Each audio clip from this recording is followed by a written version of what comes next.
All right, it's Weather Watchers Worldwide. Woohoo! Woo! I'm meteorologist Robert Spetta. There's meteorologist Lee Southwick Hey, right hey. there. Lee, how you been? Is it good week? Yeah, it is a good week, actually. I mean, the weather here locally, spectacular. But we are not here to talk about the local weather because it is worldwide. Lots of interesting things, though, going on to talk about. Yesterday, Lou and I were also mentioning how the UK is receiving just historic amounts of rain. Oh, yeah. And you told me that if there's time, we might head over to Madagascar. I won't give it away. We got Madagascar. And also the weather in the UK is it's somewhat tied into what's going on in the Olympics too. Right. We were looking at a big radar yesterday and how it all connects. I got that here for you in just a second. We'll talk about the Olympics. We're also going to take a check on the tropics, kind of what Lee was just alluding to. And we got that ENSO update, which is the La Nina versus El Nino. And we're going to talk about what that means for the United States and specifically the Southeast as well. Right. This system, La Nina, El Nino, they influence our weather and climate. They can, usually just in the overall pattern that we see in different seasons. So we're going to dive into what we can maybe expect by next winter. All right. Well, let's get into it first here. And first, let's talk about the weather in Europe. If I can get it to go. There we go.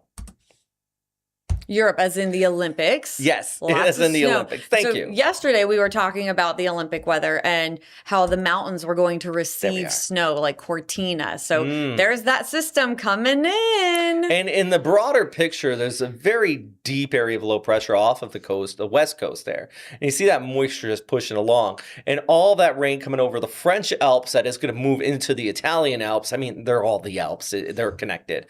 So this is Milan, 48, and it's raining there. But if it's raining there, what do you think's happening, another 10,000 feet up? Snow. Yeah. Little snow. Have you been enjoying the Olympics so far, Lee? I'm obsessed. Literally all Sunday, all I did. Yes. Until it was time to watch the Super Bowl, but I watched the Olympics, Super Bowl, and then I watched the Olympics, highlights. Yeah. I had already seen it, but I still watched the highlights after the Super Bowl. I did like how they went to the Olympics. They were like, you know what? People don't, everybody likes their football, but they're like, what people really want to see? We're not going to talk more about football. We're going to go back to the Olympics. Well, because the football game was not that exciting. So, Yeah, what is true. exciting? People jumping for their lives. I'm just saying, I'm putting it out there. If the Jags did make it to the Super Bowl, I think the game would have been a little more interesting. You know it for sure. That's all I'm saying. That's all I'm saying. Anyways, back to our weather. So, hey, if you're watching this week, the Olympics, Wednesday, Thursday, there's going to be some pretty decent snow up there. Yes, that's great for all the skiers, everything that's going on up in those mountains, all the events. Good thing that the snow is falling. And you might be looking at this and going, what about all that green? It's going to be raining there in Milan. The thing is, in Milan, it is not the outdoor activities, I guess, like curling, the hockey games, all that stuff that is indoors is in that city in the lower elevations. If you're talking about skiing, snowboarding, the cross country, the biathlon, all of that stuff, that is up there in the mountains there in Cortina. And Cortina is situated in a valley in the Alps. You still can go up another 5,000 feet. And temperatures will drop a pretty significant amount. And that's where a lot of these slopes are. So they are going to be just looking at some pretty decent snow, which they got groomers. They can handle this. And you might see some delays only because of reduced invisibility. But then beyond that. And then look at this. There's another low that I think this is the next one. Woo! Yeah, Womp. Now that could be a little messy with some windy conditions out there at least. So like you said, in Milan, it's all indoor events. We talk about it mainly because anyone over there watching the events, that's annoying to get to and from in the rain, but at least it's not impacting the actual events themselves. And usually the snow is a good thing. But yeah, the wind, that's different. We'll have to watch out for the wind over the weekend. Yeah, because that's going to blow the snow around. And then if you get a decent warm-up after all that snowfall, then we might have to talk about avalanche risk, which would be in the mountains around Milan. That's not going to happen on the slopes. They take care of that stuff quite significantly, but just something to watch out for. Yeah. So there's the 3-day forecast, cloudy, 50s there in lower elevations, but I think everybody wants to check out what's happening in Cortina. Some pretty decent snowfall Thursday and Friday. All right. All righty. Well, chilly there. Yeah, they can have it. They can have it. It's good. It's good Winter Olympics weather. Remember, it feels like the last 3 Olympics, they were always talking about how it was just too, because we had the one in Russia, and then, well, I guess the Korean Olympics wasn't that bad. Pyeongchang, no, that's it. And then the Beijing one was pretty warm for theirs. So, yeah, it's nice to have some proper Winter Olympics up in the mountains with some decent snow coming down. Aren't the next Winter Olympics in the U.S.? Is that Salt Lake City? Is it? I know the LA Olympics are in the U.S., but that's summer. Okay. I thought Salt Lake already know? hosted Winter Olympics. French Alps. That's what it is. Sorry, I just yelled right into this microphone. I'm so sorry, you guys. So Tate's behind the camera, and he just said it. Of course he knows. He's our big Olympic kind of fanatic over here. So he knows. That's so right. it won't be that far away. We were laughing because, we were like, oh, you just jump onto the other side of the Alps. Just take a train and you'll be there in like 15 minutes, guys. Ready to go. But same, like, beautiful mountain range. Like, so we're loving these Winter Olympics. I think we'll love the next ones. Same with the Swiss Alps. Like, bring it there too. I just love these mountain ranges.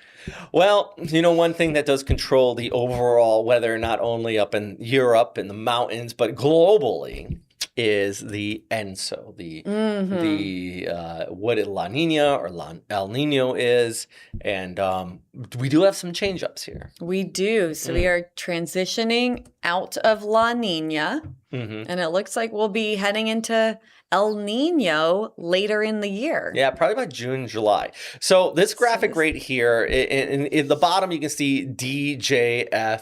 That is December, January, February, March. And then you got that little, this is directly from the CBC product they put out.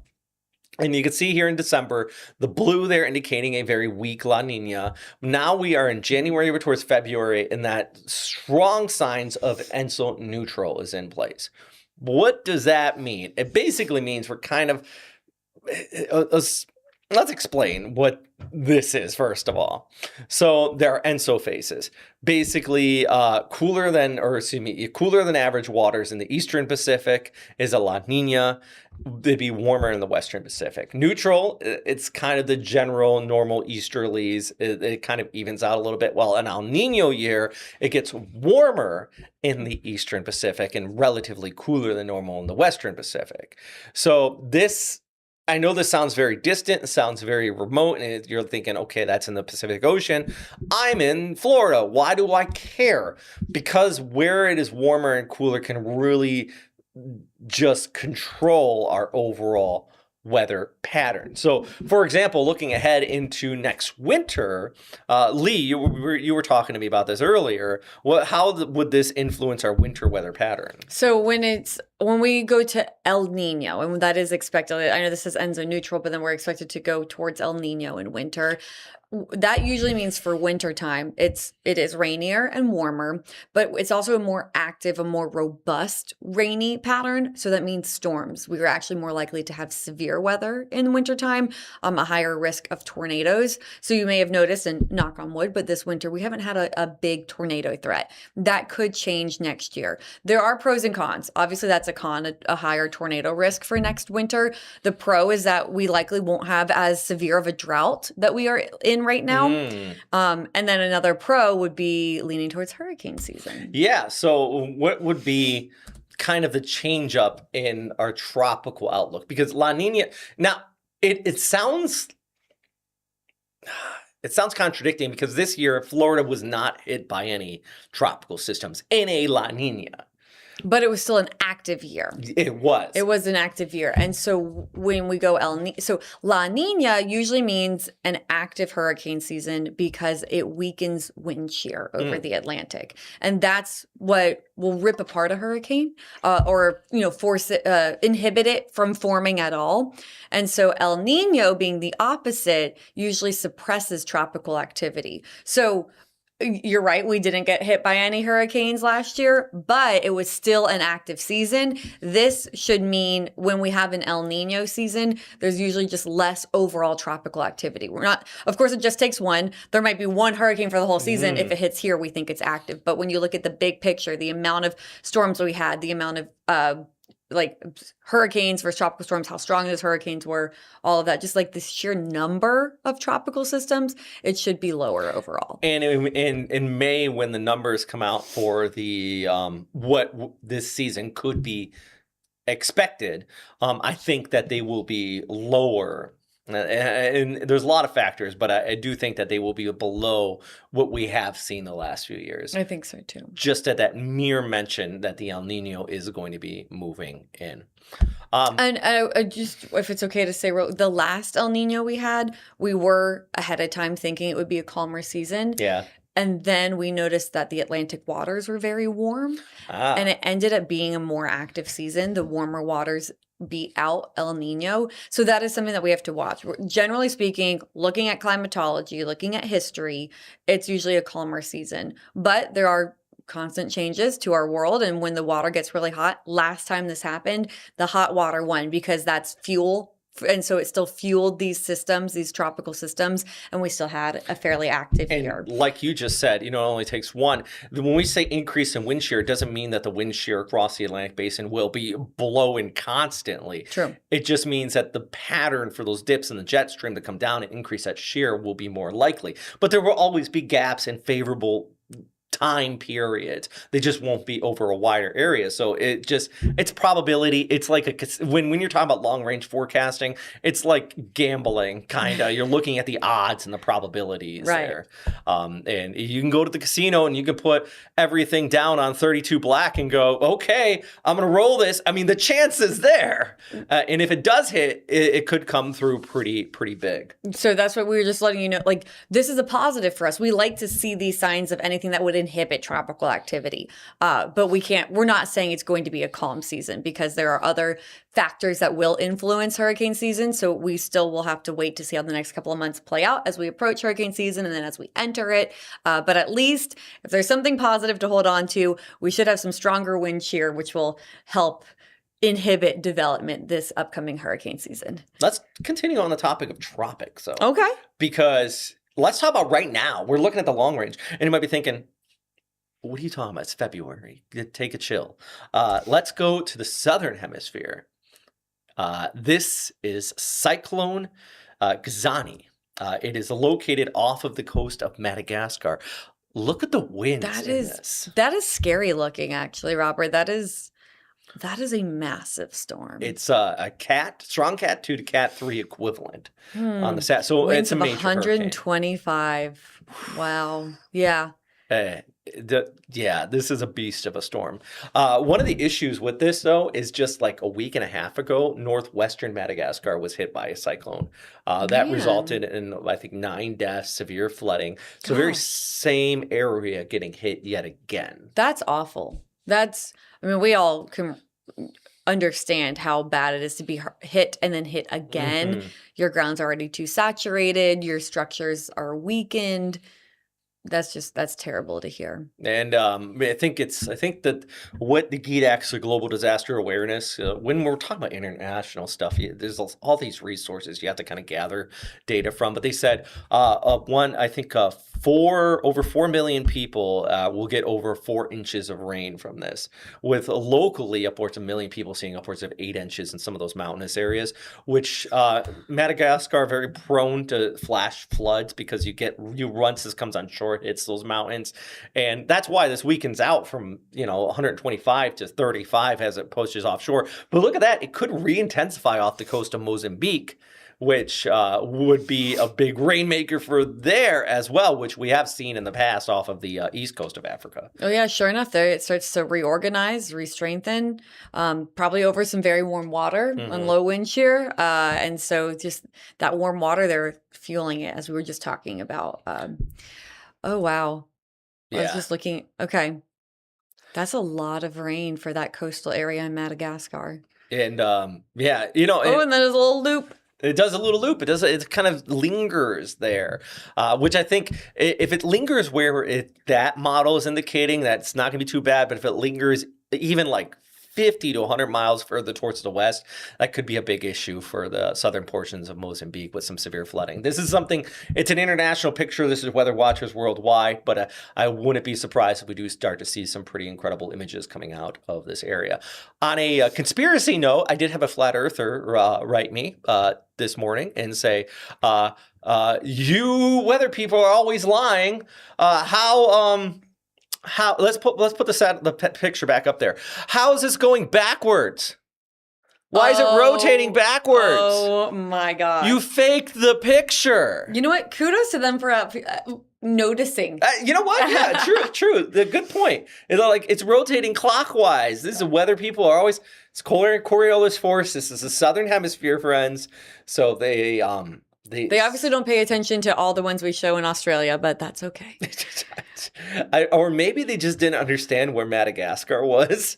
That's true. Maybe it's either you lack the science knowledge or you lack the geography knowledge. But I did explain it to them nicely, and I think. But the tone of the comment was definitely gotcha. But it was like, you failed. You failed in many ways there, friend. People really think we just make up these? That's just wild.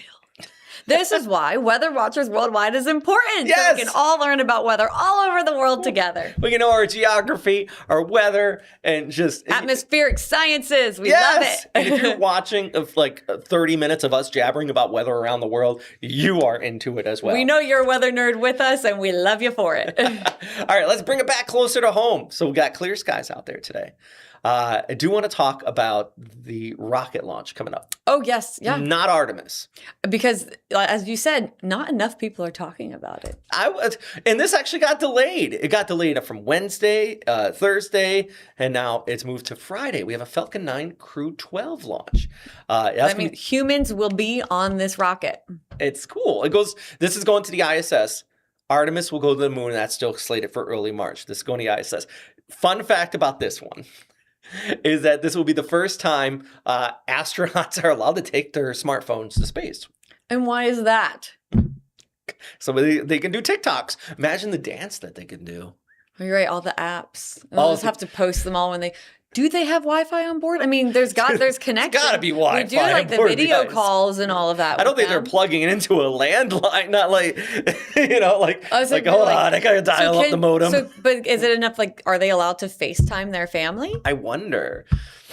Can they FaceTime into Weather Watchers Worldwide? Can we have them live on the stream? Because I don't think the bit rate can't be that high. It's not like they're dialed in the fiber. And I know that they are right there next to those satellites. They probably have the best literally service. Plugged into a Starlink satellite out there. Oh, but hey, it's cool. All right, that they get to take their smartphones with them. It was delayed. Can't wait to see the TikToks. I think it's going to be fun. Oh, the new dance trend could be like the moonwalk. They can do it in outer space. Zero G. I don't want to see people on Earth trying to recreate that, though. The zero G is... Well, I was thinking they'd be just jumping off of stuff or going on one of those rides. They have the moon shoes, right? Do you remember those little moon shoes? No. Do you know what I'm talking about? Tate's laughing in the back. You know what I'm talking about? Yeah. Okay, at least I'm not saying something crazy. I need to check these moon shoes out. I'm going to look them up for you later. Yeah. But with all of that said, taking their phones to space, we'll have to look into it a little bit more about why. Well, on the first coast, though, there is two cool things about this, though. At 5:15 a.m. launch means with the Falcon 9s going to the ISS, they will travel from north. So I think if skies are clear, which we are expecting, you might get one of those jellyfish clouds, which are always super cool to see. It just basically looks like it splits the sky. 2, this takes place at 5:15 a.m. Sunrise is at 7 a.m. You know what we're going to be expecting? An amazing sunrise Yes. with the noctilucent clouds. Thank you, noctilucent. Big fancy word. I was like, with those clouds that are left behind from the launch. Yes. So photographers, this is your time to shine because you want to get that jellyfish shot and then you want to get that sunrise shot with the, or it's pre-sunrise. It's like the clouds glow before the sun ever actually rises over the horizon. Probably about 6:30. I think that would be prime for looking off towards the eastern sky and being able to see just that amazing view. And if you get those photos, send it to our First Coast News Weather Watchers page. Oh please, my God. Please. We love, and you work Friday morning, so you'll share them on air. Oh, well, I'm going to try my best to get this live on air, the launch, with our tower cameras and everything, and then be able to watch that jellyfish and watch everything. It's going to be fun. But you can go outside and look at it yourself, no matter, and up and down the East Coast. It's going to be super cool to see. Set those alarms Friday morning. And then we have Sunday. Oh, you're just going to skip Valentine's Day? Oh, I guess I did. Feel bad for your wife. Just kidding. Valentine's Day is every day for me and her. Oh, he recovered. Look at that. She probably wouldn't agree with that, but hey, we do have Daytona going on. I forgot. Oh my gosh. I forgot about the putting in the Cut the feed before he gets in trouble. But there's Daytona going on. So Valentine's Day, just so you all know, looks lovely. Take your wives out, treat them, go for a nice walk. And then Daytona, looking okay. Oh, there we go. Okay. There's 76. Good weather for a walk. Good weather for a walk. And then later in the day, we'll have to watch out for an isolated shower. Wrong graphic. It's out ahead of our next. There's, it's all linked. But the big thing is on Sunday, we'll be watching for a big system to approach our area, which could bring rain.